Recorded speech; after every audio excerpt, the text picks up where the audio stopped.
بسم اللہ الرحمن الرحیم۔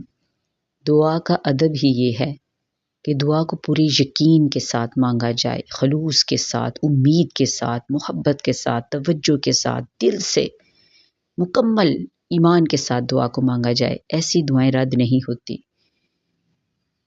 حضرت امام بخاری رحمۃ اللہ علیہ پیدائشی نبینا تھے۔ آپ کی والدہ کو اس بات کا بے انتہا صدمہ تھا، ہر وقت گریہ زاری کرتی رہتی، اپنے بیٹے کے لیے دعا کرتی رہتی۔ کیوں؟ دل میں ایک ہی خواہش تھی کہ میں نے تو اپنے بیٹے کو دین کے لیے وقف کرنا تھا، میں نے تو اپنے بیٹے کو حدیث کا خادم بنانا تھا، اور یہ تو پیدائشی ہی نبینا ہے، یہ خواہش کیسے پوری ہوگی؟ مگر اللہ کن فیکون کا مالک ہے۔ ڈاکٹروں کے پاس بھی کوئی علاج نہیں تھا، مگر ماں کی دعا کبھی رائے گاہ نہیں جاتی۔ ایک دن بہت ہی گریہ زاری بے چینی کے ساتھ دعا کر رہی تھی، اور رات کا وقت تھا۔